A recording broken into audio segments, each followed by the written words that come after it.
প্রতিটা বাঙালির বাড়ির মতো পৌষ সংক্রান্তির আয়োজন আমাদের বাড়িতেও শুরু করে দিয়েছি। অল্প অল্প করে একটু একটু করে কাজ এগিয়ে রাখতে হবে, তাহলে একদিনে চাপটা পড়বে না। প্রতিটা বাড়িতেই এই উৎসবে আমরা বাঙালিরা মেতে উঠি। সেটা হলো পিঠে পুলির উৎসব, যেটা এই পৌষ মাসের শেষ থেকে শুরু হয়ে মাঘ মাসের প্রথম সপ্তাহ অবধি চলতেই থাকে। নারকেলগুলো রেডি করাই পিঠের সব থেকে বড় কাজ। সেই কাজটা করে নেওয়া হবে বলে আমি এগুলোকে একটু আগেই আনিয়ে রাখলাম এবং কাজগুলো একটু একটু করে এগিয়ে রাখছি। 4 রকমের গুড় আছে। এটা খেজুরের গুড়, একটু সলিড লিকুইড মেশানো। এই গুড়গুলো সহযোগে পিঠে খুবই ভালো লাগে।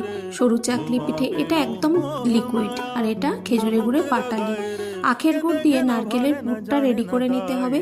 সরু চাকলি পিঠে, সেদ্ধ পিঠে, দুধ পুলি, পাটিসাপটা, মালপোয়া এই সময় প্রতিটা বাড়িতে সবাই আমরা রেডি করে থাকি। আর নতুন গুড়ের, নতুন চালের পায়েস এইসব নিয়ে আমরা এই কদিন মেতে উঠি।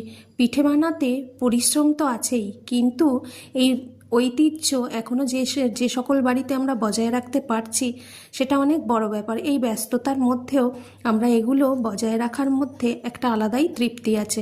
প্রমোট দোজ আর্ট এখনও যাদের সাবস্ক্রাইব করা হয়নি, প্লিজ সাবস্ক্রাইব মাই চ্যানেল, যেখানে অনেক কিছু ভিডিও আপনারা একসাথে দেখতে পাবেন।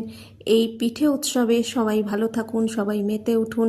আপনাদের ভিডিও দেখেও আমি সমৃদ্ধ হই, আমার ভিডিও দেখেও আপনারা সমৃদ্ধ হন, এই কামনা করে আজকের ভিডিও শেষ করলাম। নমস্কার।